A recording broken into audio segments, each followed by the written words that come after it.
morning. Welcome to the Ventura Center for Spiritual Living. I'm Reverend Bonnie Rose. And I can't stop laughing this morning, so don't encourage that, people. Anyway, it's great to see you here, either in person or also knowing that many of you are watching online. Thank you so much for joining us in this Kindness Cathedral, this center of love, this transformation temple, the center of non-dual mysticism, and with all of that to absorb and take in and just be so grateful that we're here together this morning, I'm going to turn my words over to Lonnie. Good morning. I'm just taking the time to take all of this in because it's just so amazing to have so many beautiful faces here and hearts. And I'm just going to give a big shout out to our beloved Mary Kerrigan, who many of you in, yeah.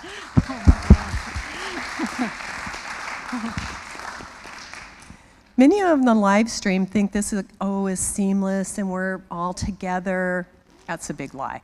We're all running around. Bonnie's looking at a dog across the street. It's chaos. And Mary, thank you for wrangling us in because it's a very special morning and herding cats, people. Herding cats.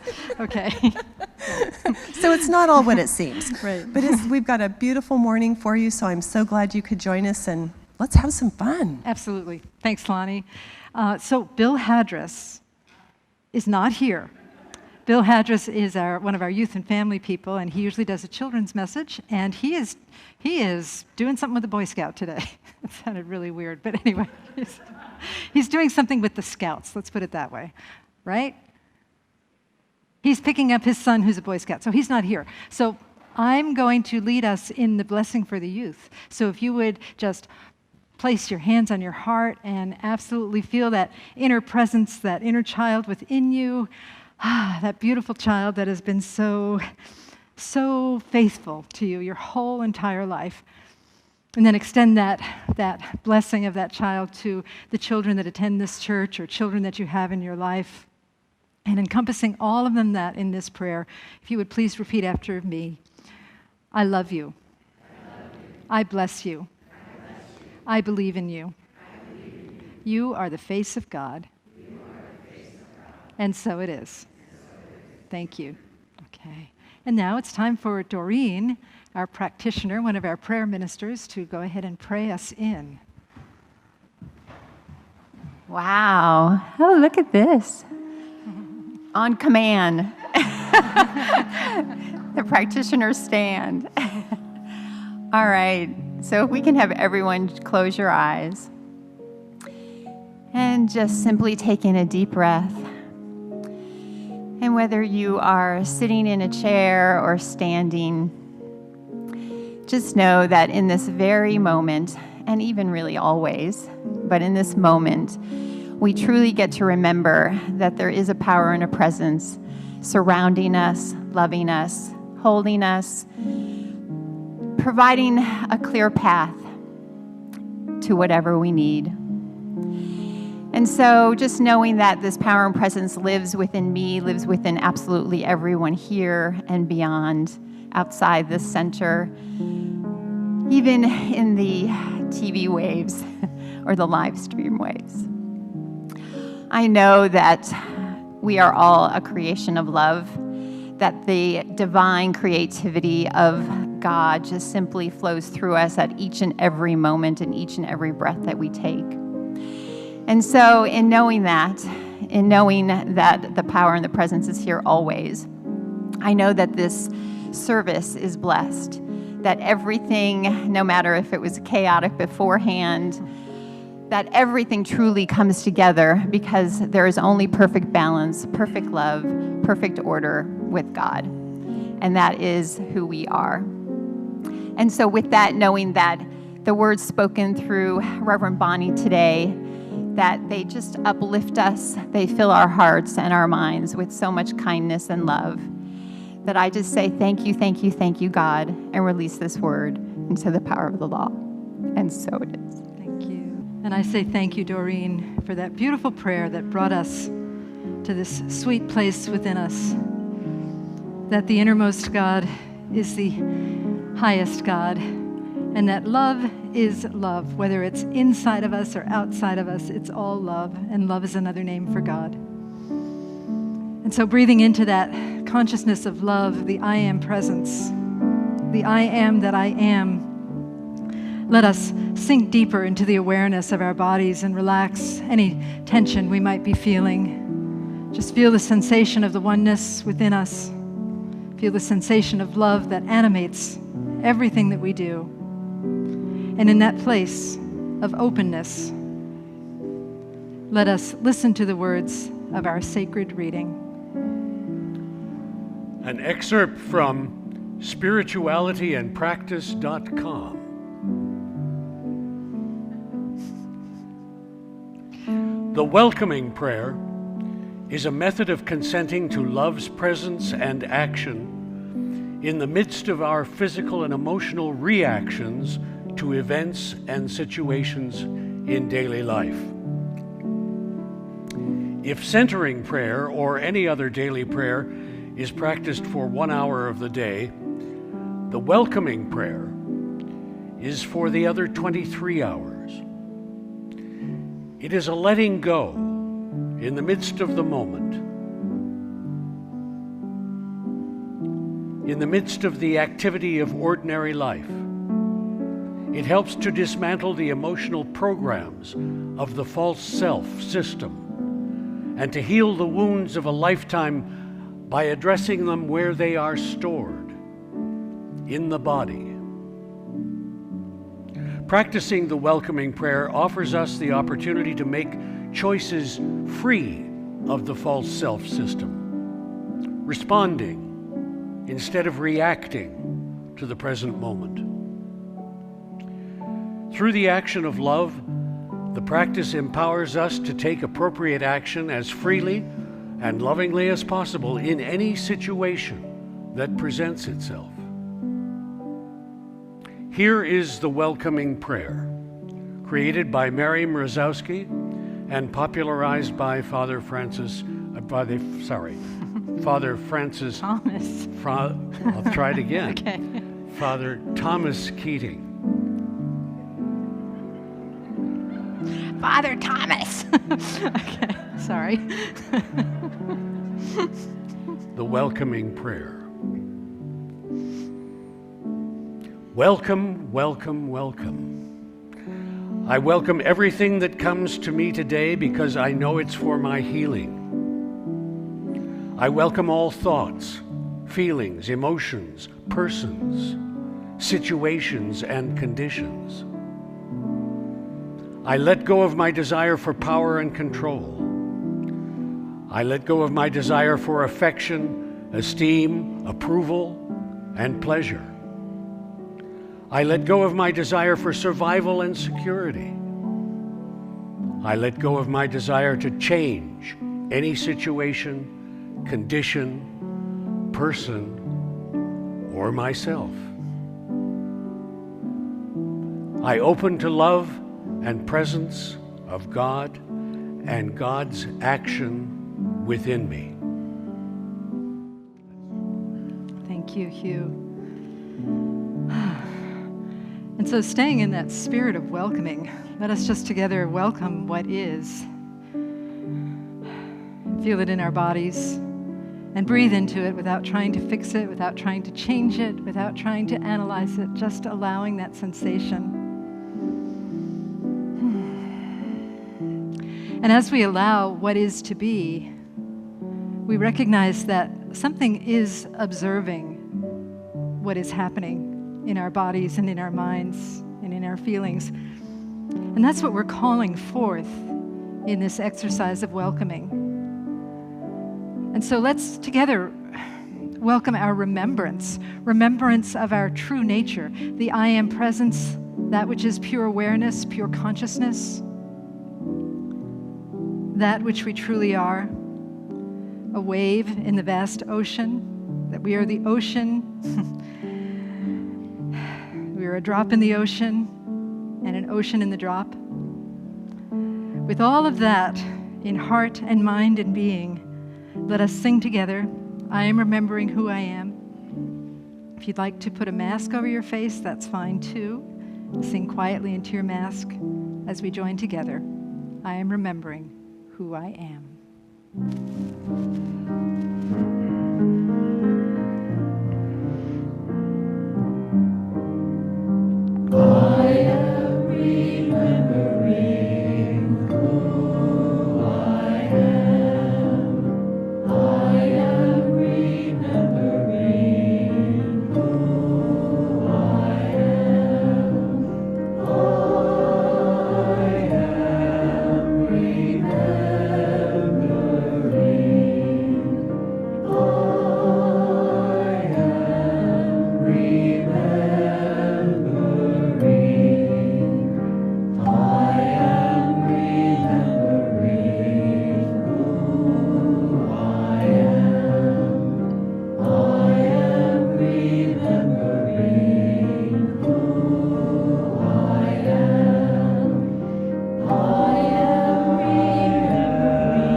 we allow that divine remembrance to fill our hearts, to fill our bodies. And then we breathe in deeply and exhale, welcoming what is, in love and in service to what is, as it is, and so it is. Thank you. Good morning, everyone. It's so good to be here. I'm going to do a fun little tune with a great message.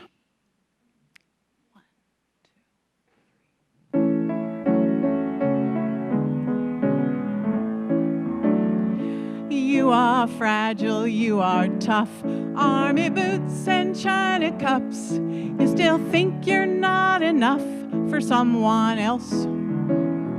You fall in and you fall out of doing things that you're not proud of, still trying to learn how to love yourself. You are fact and you are fiction, searching for the piece that's missing, still thinking that you need some fixing up.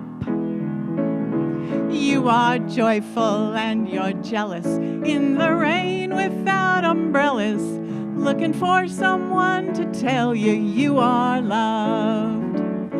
You are loved. You are loved. No matter what you do or what you've done. If you need someone to say it, come to me and I'll relay it. I'll show you every day that you are loved.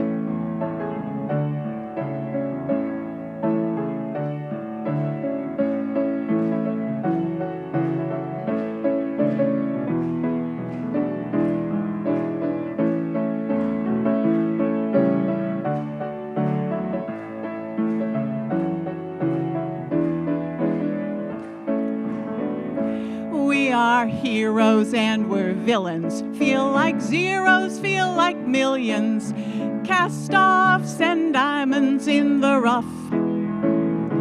We are sacred, we're a circus, we are lost and we have purpose, broken and imperfect, we are loved. We are loved, we are loved, no matter what we do or what we've done. If you need someone to say it, come to me and I'll relay it. I'll show you every day that you are loved. You are loved. You are loved. No matter what you do or what you've done. If you need someone to say it, come to me and I'll relay it. I'll show you every day that you are loved. It's time to embrace it. You are loved.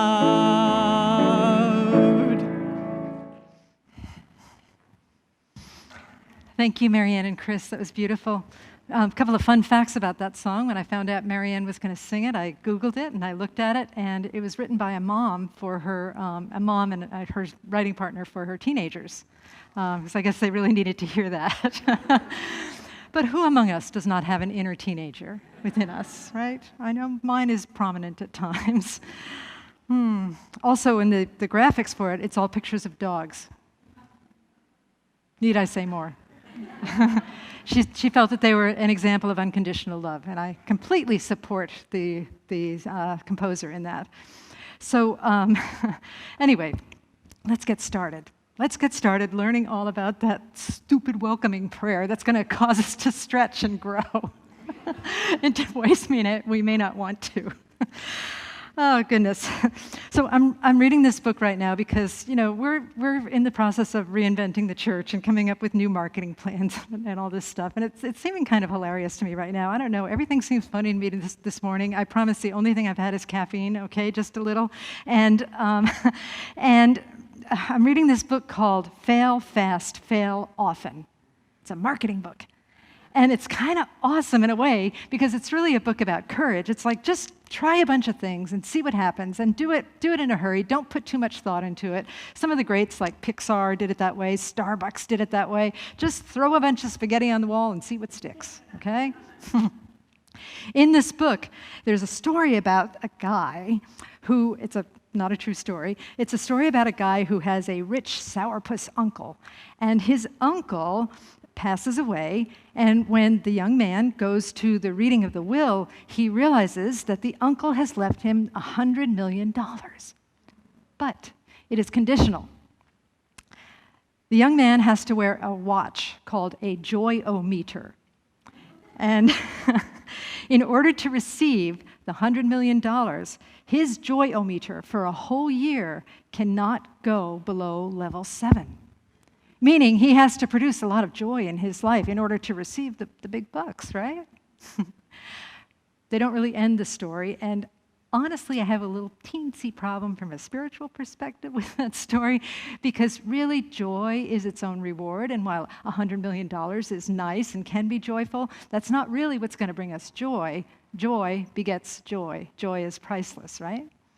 But I told that story because I was thinking about it in terms of welcoming everything that is. You know, what if when you left the church today, you could go into the bookstore and purchase a welcome-o-meter to wear on your wrist like a watch, and it would monitor how much you are welcoming everything. And if you were to keep your welcome-o-meter above 7 for a whole year, you would get a prize. Welcoming is the prize.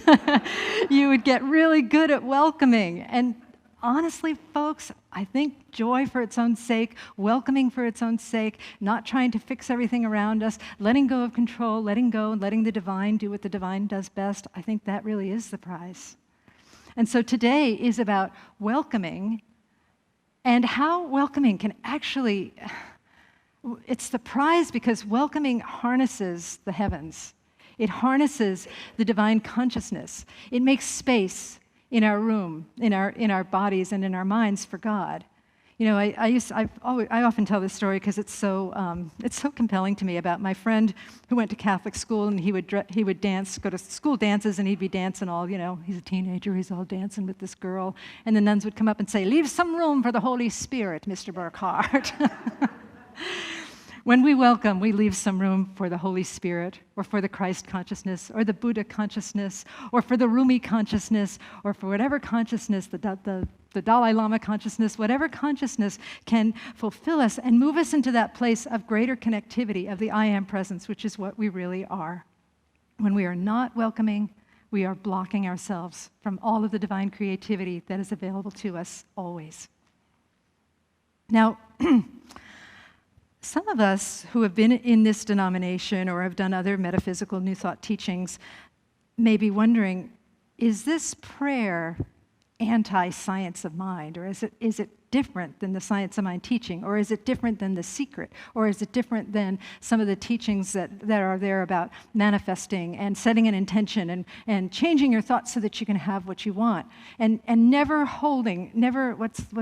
can't think of the quote, but never indulging the power of a negative thought, right? You know, if I'm welcoming everything, then I'm welcoming fear, I'm welcoming shame, I'm welcoming guilt. Is that holding on to it, and does that create dastardly results? You know, look at the prayer, what they ask us to welcome. I'm going to pull this out here. Welcome, welcome, welcome. I welcome everything that comes to me today because I know it is for my healing. I welcome all thoughts, feelings, emotions, persons, situations, and conditions. And then there's that letting go part. There's that letting go part where I let go of my desire for power and control. I let go of my desire for affection, esteem, approval, and pleasure. I let go of my desire for pleasure? Really? I let go of my desire for survival and security. I let go of my desire to change any situation, condition, person, or myself. You know. Really. When we look at that, though, you know, first of all, you don't have to do anything. You don't have to do the welcoming prayer if it doesn't speak to you, if it doesn't feel authentic to you. By all means, don't do it. Just think about something else during this service. I don't know. But really, in the part where we're welcoming everything, what she doesn't say in that poem is that when welcoming doesn't really have the discernment factor that we think it has sometimes. It's like, if I'll welcome this, but not that. If we're welcoming the things that cause us pain or or feel like they're causing us to struggle, or the feelings around something, we're actually creating space to welcome all of the good things in our lives too. She doesn't really talk about welcoming the good stuff. So it really is welcoming everything. And I know for me personally, and perhaps some of you, there are many times when I walk sightless among miracles, and I'm so caught up in resisting what I think is against me. I'm so caught up in that I can't, first of all, resistance makes things stick, right? A lot of us know that. Resistance causes things to stick, and it also, it dims our vision so that we can't really see all of the good that is around. We're just completely focused on that which is what we do not want, right? So there's that aspect of welcoming. And then in the part about desire, or the part about letting go, she asks us to let go a whole bunch of things. It's a shame I ripped this up because I can't remember what she said. But desire for power, control, affection, esteem, approval and pleasure, survival, security, change any situation, condition, person, or myself. She's not really saying let go of all of those things, sort of. She's saying let go of the desire for those things. So it's trying to let go of trying to, I think, control all of that stuff, clinging to that stuff. It's letting go of pushing away and grasping. And that's really what empowers us, because when we do that, when we're able to step back and refrain from pushing stuff away or from grasping at things, clinging to things, what I find that happens to me, I hope I can explain this well, but what I find that happens, and I think this is theologically sound, but I think what happens is that when we do that, when we refrain from pushing away, or when we refrain from grasping, we are starting to identify with that which sees the object that we want to push away, or that sees the object that we want to cling to. And by object, a thought can be an object. So when we do that, we are identifying with that which sees. We are identifying with infinite subject. And many metaphysical teachers, Joel Goldsmith for one, is often talking about how identification is so important. We're often identifying with the effects of this world, or we're identifying with that which we do not want, or we're identifying with struggle, or we're identifying with objects, when really our call is to identify with Source. So our willingness to practice the welcome prayer, welcome everything, which means releasing resistance, and let go of all of the things on that list, which is also a form of releasing grasping, that helps us identify with Source. It's kind of like, before I mentioned the ocean and the wave, and I've been reading this article about non-duality as an expression of the ocean and the wave, and the wave, it does, perhaps like as waves in the sea of consciousness, we don't always know that we're part of the ocean. But it's as if we wake up when we practice something like the welcoming prayer, when we identify with Source and we say, oh my gosh, I'm a wave in an ocean. I have all of this surge of power around me always, and I'm eternal, and I come and I go, and I ebb and I flow, but there is always ocean in this wave, and there's always wave in this ocean. So it's like that. And the other analogy that I thought of in terms of the welcoming prayer, I actually got this from Tosha Silver, which is an author that we relate to a lot in this center, and she said to think of it as a clasped hand versus an open hand. So if we are not welcoming, if we're not letting go, just do this with me now. Think of something that you want to reject and just clasp your hand and feel what that feels like in your body and in your heart. And then just open your hand.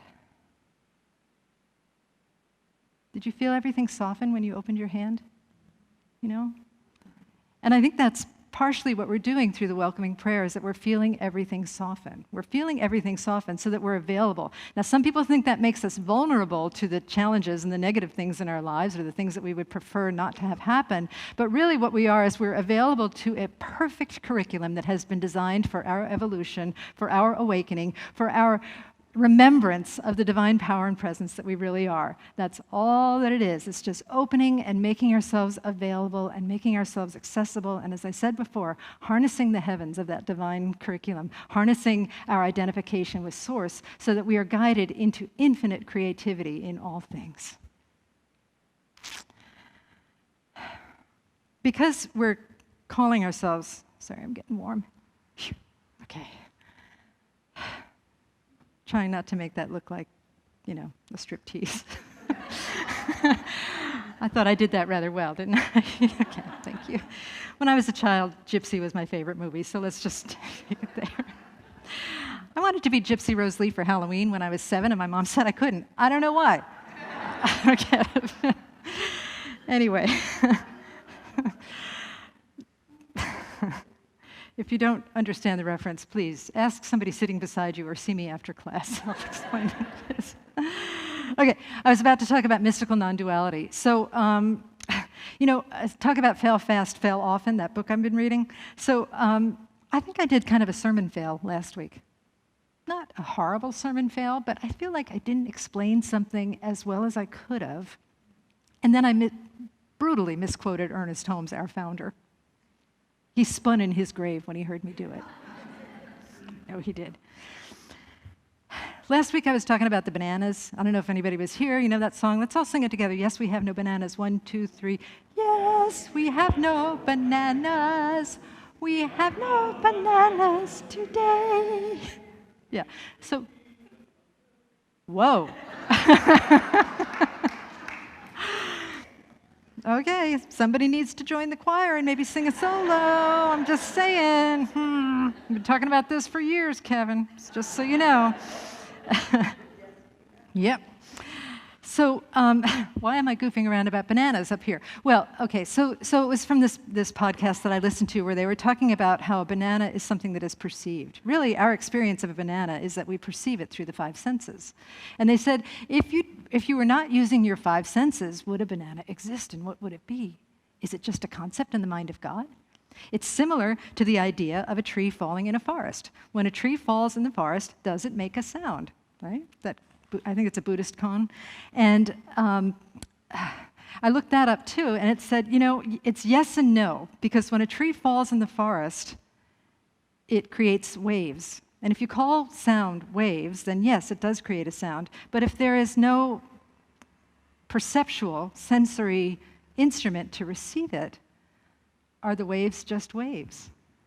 I don't know. I don't know the answer to that, but it's fascinating. But what I wish I had done with that, and what I'm going to do now, is just to remind us that everything is energy.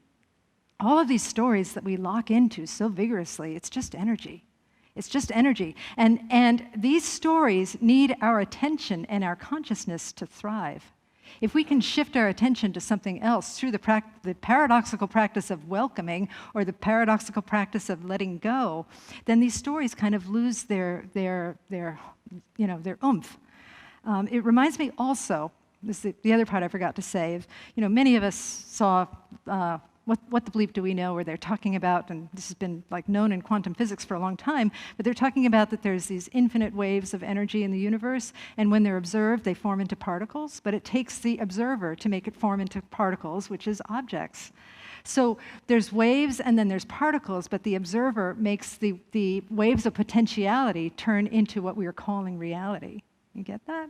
And the same thing is true with stories. The same thing is true with all of the things that we tell ourselves, that they do not exist in the way that we think they exist. Again, I'll ask this again, and I've done it many, many times myself, but how many of us have told a story about something that was going to happen in the future and what they were going to say to us and what we were going to say to them and how it was going to turn out, and it felt so real to us, like it was going to happen exactly like the way we planned it, right? And sometimes it does. Sometimes we bring that into being through our consciousness, through our reactivity, but sometimes, often, it doesn't.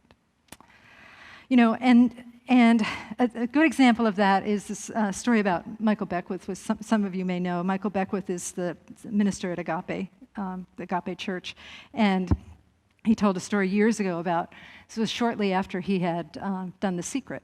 He was in the movie The Secret, and he was on Oprah a couple of times, and he was in the airport at LAX, and he noticed these cops kind of eyeing him. And all of a sudden, immediately, he made up a story about why the cops were looking at him. Michael Beckwith has a checkered past, let's put it that way. As he says, he was engaged in an entrepreneurial activity of an illegal nature. So he had a whole story about what the cops wanted.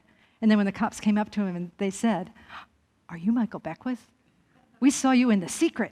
Can we have your autograph?" Right? So it's that kind of thing. We're constantly spinning tales and we're spinning stories. And the part about Ernest Holmes that I misquoted, I said something like, Ernest Holmes says, spiritual truth is better than solid facts. It's close, but it's not as powerful as what he really said. He really said, spiritual truth dissolves solid facts. Spiritual truth dissolves solid facts. Thank you. Spiritual truth dissolves solid facts. And had he known about quantum physics at the time, he might have said, spiritual truth collapses solid facts. It's very similar to what Cynthia Bourgeault writes about the welcoming prayer. Let's see if I can find it. She writes, let's see, where is it? Through deliberate training in inner softening, this is the welcoming prayer, inner softening and opening, the practice begins to lay down new neural pathway. It dissolves our old neural pathways. And these neural pathways support a deeper, compassionate flow. Emptying is experienced in and through the act of bringing oneself into a state of unconditional presence. You like that word, unconditional? I like that word, unconditional. I can't always do it, but it means that, it's what I was saying before about the inheriting or getting the $100 million doesn't matter. Unconditional joy is so much more powerful than that. Unconditional welcoming, which is the ability to welcome everything without conditions, is so much more powerful than anything. So it brings us into a state of unconditional presence, which is the truth of who we are, right? The divine spirit can hold everything. Energy that might have been otherwise squandered is recaptured and placed directly in the service of spiritual transformation. Welcoming allows us to draw upon subtle energies, or rather, electromagnetic energy fields, which may be another name for divine assistance or divine creativity. Electromagnetic fields that surround us always are, in truth, divine assistance and divine creativity. You all want to tap into that, right? Does welcoming doesn't seem quite so bad anymore, does it? Maybe you all loved it from the start. I had mixed feelings about it, actually. I didn't want to welcome everything. Some things, but not everything. The other thing I want to say, because this is just coming up for me, how are we doing? Okay, with time. So welcoming, some people think that surrender or welcoming is like a form of surrender or forgiveness. It's forgiving life for being life, really. It's forgiving others for being others. Sometimes people think that it's a form of being a wimp, right? Of being passive and being a wimp. But really, it isn't, because it's moving into a place where you're in connection with a higher level of love and integrity than you normally would be if you're clenching your body, right? And sometimes the higher level of love and integrity will tell you to take action, or will tell you to stand up, or will tell you to set a boundary. But you're doing it from a different place. We're not doing it from a place of aggression or resistance. We're just doing it from a place of openness. I had a very sort of trivial example of this yesterday when I was out in our vegetable garden, which is covered with cages, so the birds don't eat them. Big cages that you can stand in. And there was a dusty jay in there that couldn't get out, and it was a young one. And his mom was looking for him. His mom was on top of the bird cage trying to get him, and it was making me sad. And often the birds can get out on their own, but I couldn't let it go. And I'm like, I welcome this, I welcome this, I welcome this, I welcome this. Okay, I welcome this, I welcome this. An animal is suffering. I welcome this.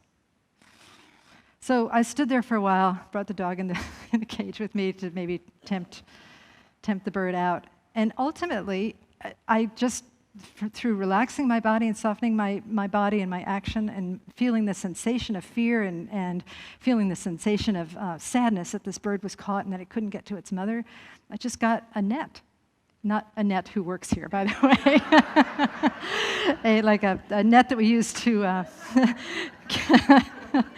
poor Annette. She was sleeping, and I called her. No, I got a net of that we used to scoop up our fish and whatnot. So and I just was so easily able to catch this bird in the net and then put my hand around it and then just release it.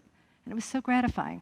So that's what I'm saying, is that surrender, welcoming, forgiveness is not always passive. Sometimes it's just standing in the way, in the path of that divine guidance that you need. And so I like that. I like that for all of us. I like that for all of us, and I like it for us as a community of spiritual seekers as well, that we get to be in this place of abundant receptivity and abundant self-emptying of that which stands in the way of our abundant receptivity and our abundant creativity. I think we can do great things if, as a consciousness, as a congregation, as a community, we can start to really deepen in this practice and cultivate it and share it with the world, not by proselytizing, but just by showing up and being that which we want to see in the world. I think that has great power, and I really, really hope you all join in that journey with me and with us. And you may be wondering how to do it. I'm still working on it. I'm not an expert, and I read several things, and I'm not an expert, but let's see if we can just kind of evolve this and grow this together. Most of what I read said that there are 3 steps to it, and the first one is to just notice and to name it. To notice, particularly in your body. It's really a body practice. So one of the things I've noticed is that I've been, and I think this has been exacerbated by perhaps the last year, 18 months or so. I don't know about you, but there was a bit of stress in the last 18 months, whatever. And I've noticed that my shoulders are creeping up here often, I'll go to have blood drawn and they'll go relax your arm. And I'm like, it is relaxed. What are you talking about? And they're like, maybe lower, oh, that's a relaxed arm. Okay, all right. So just noticing in your body, noticing where you're holding tension. And if it is about something, without analyzing it, without trying to fix it, without trying to change it even, you can name it. You can notice and name it. This is fear. This is protection. Okay, I welcome this sensation in my body. So you notice and you name, and then you start to welcome. When we welcome, we say something like, welcome fear, welcome tension, welcome shame, welcome guilt, welcome anger, whatever it is we're feeling, welcome inadequacy. What a beautiful song that Marianne chose where she's talking about all of these pairs of opposites. Welcome both of those pairs of opposites. Welcome them, and just allow them to be. As we welcome things, we may notice other feelings coming up. Welcome those too. Welcome those too. And just say, this is a sensation of fear. This is a sensation of shame. This is a sensation of anger. I just welcome you. Think about that fist versus the open hand. If you're finding yourself clenching, I don't want to welcome that. Just maybe physically open your hand and relax and see what happens. The world will not collapse if we welcome. In fact, the world gets better. And then there's that letting go part. We're letting go of many things that we might think we want, like power and control and affection and approval and esteem and pleasure, survival, security, the desire to change anything, the desire to change myself or a person. That seems so counterintuitive. But I do have to say I have done this a lot because I studied the Sedona method quite extensively, and that's what you do in the Sedona method. You say, just let go. Feel how much you want control. Feel how much you want power. Feel how much you want to feel good, and just let it go. Just let it go. And then the question after that is, can you rest as that in your body? Can you rest as that which needs no power, control, esteem to be? And again, that's identifying with the source. That's identifying with the truth of who you really are. That I am presence that we sing about every Sunday. That is making the Word of God flesh, the concept, the idea, the formlessness of God flesh. It's bringing the formless into form. It's bringing the formless into our body so that it dwells among us and so that we are it. And we go about our life from that place. There were some other suggestions about how to practice the letting go. You can say simply, I let go of the desire to change this. Or you can say, I let go of name the sensation. I let go of fear. I let go of clenching. I let go of my shoulders. I let go of trying to get that bird out of the aviary and stand here and wait for guidance. And then another one that is very Tosha Silver, but I saw it in another article. Divine Beloved, I give you my fear. I give you my tension. I give you my body. I give you my heart. I give you my mind.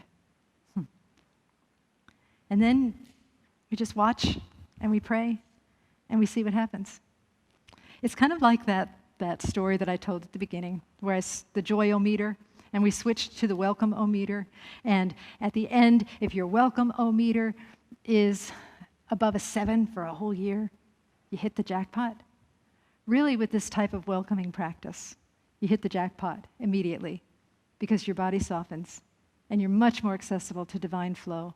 You're much more accessible to knowing what to do and how to be without trying to fix it, without trying to know. You're much more accessible to just surrender, to let go, to let spirit be spirit within you, to let God be God. You know, and there will be times when we are unable to do it. I get prayer requests all the time from people, and I always pray for what people want, throwing in this or something better, understanding that there may be a bigger picture. And I also get prayer requests where, of course, they want that. I can't imagine them not wanting that. Prayer requests for people's children wanting good things, life-affirming, life-enhancing, like life and death things for people. And of course, I always pray for that. But there is a spaciousness around it if we are welcoming. There's a spaciousness to the prayer that I believe calls in a greater presence and affirmation of the divine. And really, the divine is what gets everything done. The last thing I'm going to say is, let's say you do happen upon a time where there's something and you say to yourself, I absolutely cannot welcome this. I just can't welcome this. Well, that's awesome, because you get to welcome your inability to welcome. You feel the resistance in your body and you say, I welcome this resistance to welcoming. I welcome it. Because like I often say about love, I haven't said it for a while, the action of love is far more important than the object of love. And the action of welcoming is far more important than the object of welcoming. Which means welcome whatever you can, start where you are, and be ye transformed by the renewal of your minds. Let's go ahead and we'll pray on that right now. And so it is. Thank you.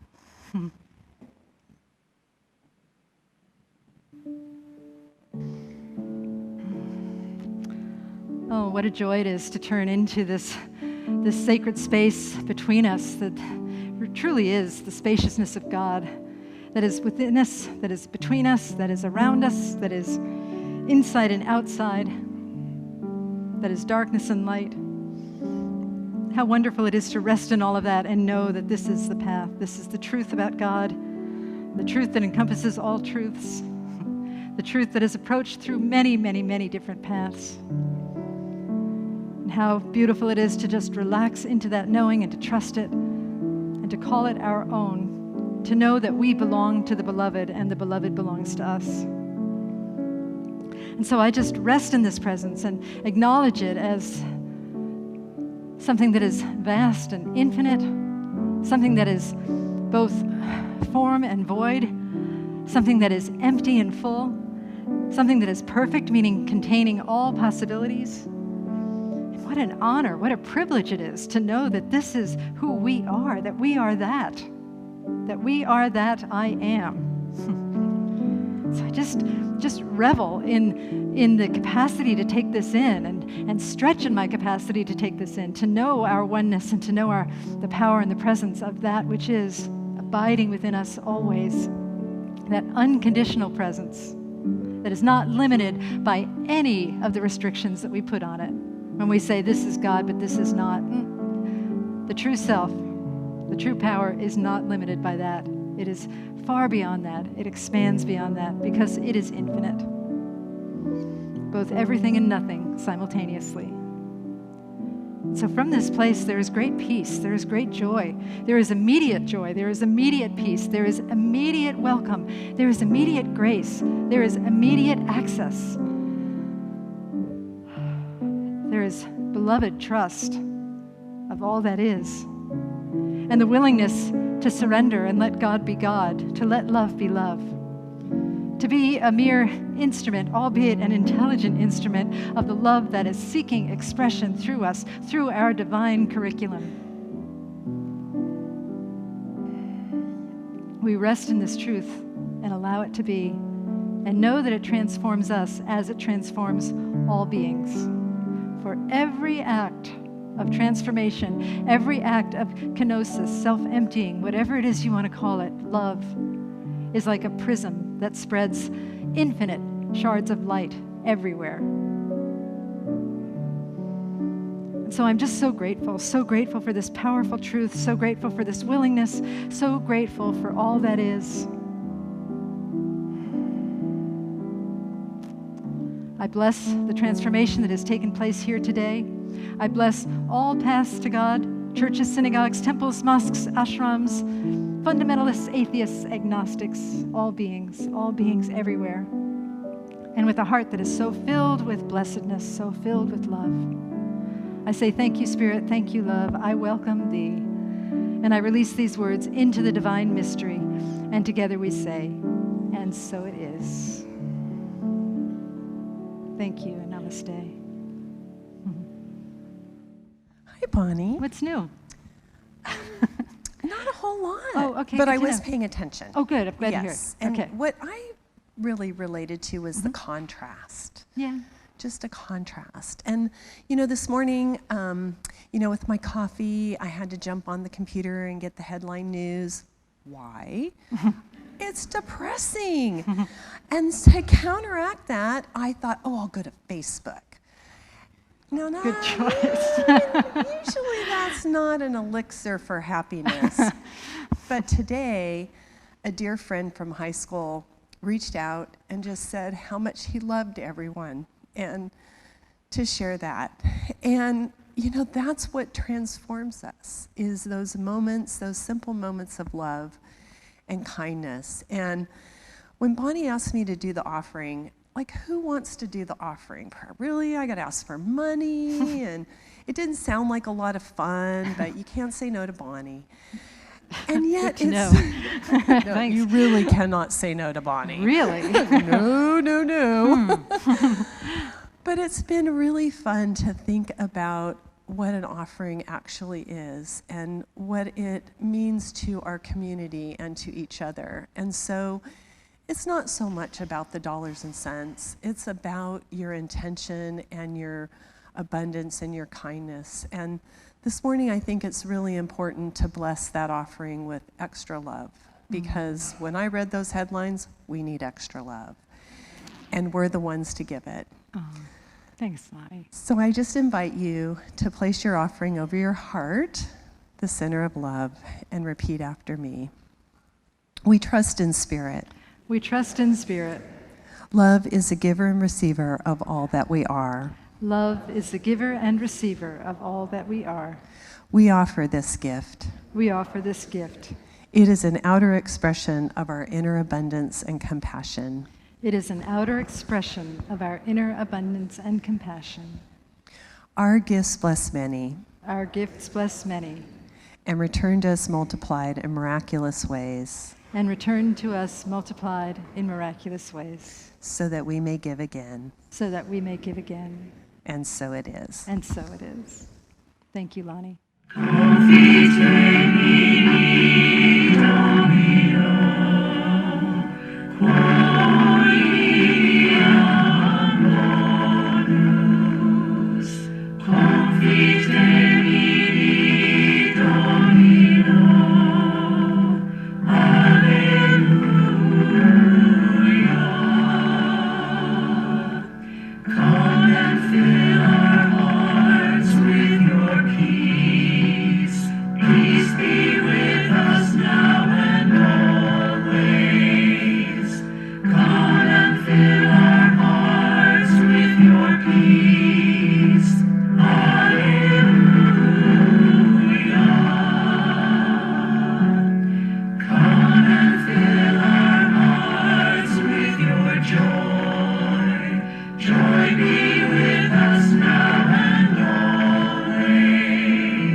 Yes, blessings. Thank you.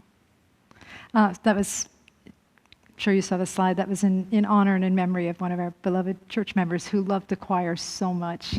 And that was one of his special songs, I think, wasn't it? Yeah, yeah.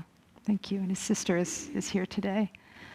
So, beautiful. Thank you. All right. So, let me do some announcements for us here. Okay, so just some quick announcements. Oh, the flowers. I have to do the Academy Award flower thing here. All right. Oh, look at this. In love and gratitude for all of the many things that you do for us, and in celebration of your birthday, we dedicate the flowers to Doreen Palermo.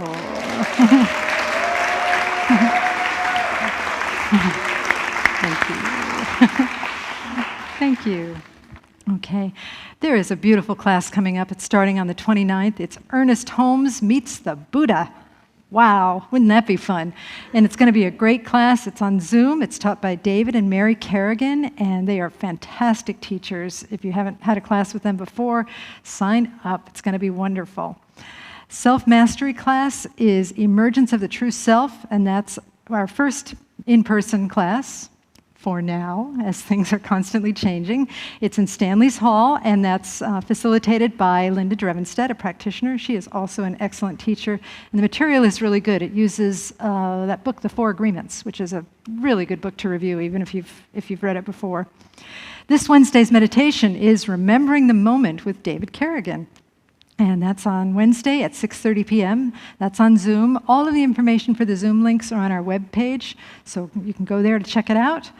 Choir rehearsals are both in person and online. Our Hearts and Harmony Choir, which you got to hear today, they rehearse after service downstairs in Martha's Hall, and it starts at 11:30. It goes to 12:30, and it's really a joy-filled hour to spend, and everybody is welcome.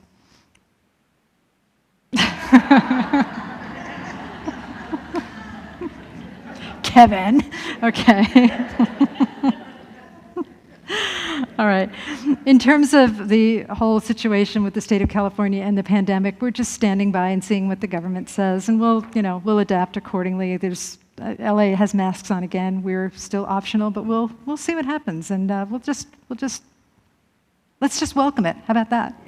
There's a concept. All right. After service options, there is prayer with a practitioner. You'll see them wearing white stoles, lovely white stoles, and you can go and get a prayer with them. And you can visit back there in the social hall now. There's free books and puzzles for you, or you can shop in the bookstore. We are inviting people to bring in snacks so that we're sharing in the joy of feeding one another. And we're serving coffee and tea. I think that's all I need to say for today. So I'll see you briefly after service for a while. I'll be hanging out. Come and chat with me. And then I have a board meeting. So, sorry, I don't know why I find that funny. It's like the church is in so much like, guys, you should have seen us making the budget this year because we didn't know anything. We had a magic 8-ball. We're like, okay, how much should we spend on music? Oh, okay. Yeah. Anyway. Thank you so much for having a sense of humor about all of this with me. What else are you going to do, really? Really, exactly. Let's have a sense of humor. Let's welcome everything. Let us pray. So turning within, how joyful it is to be together, to just know and trust that we are all here for a high and holy purpose, whether we're physically here or whether we're reaching across the airwaves onto that elixir known as Facebook and YouTube, and all of the beautiful ways that we have of staying connected. So I'm just so grateful for this time and so grateful for the hearts that have been opened to a deeper experience of life, to a life that is grounded, both grounded and expanded in the ways of spirit. It's so beautiful to know that for us and to trust that and to just allow it to be.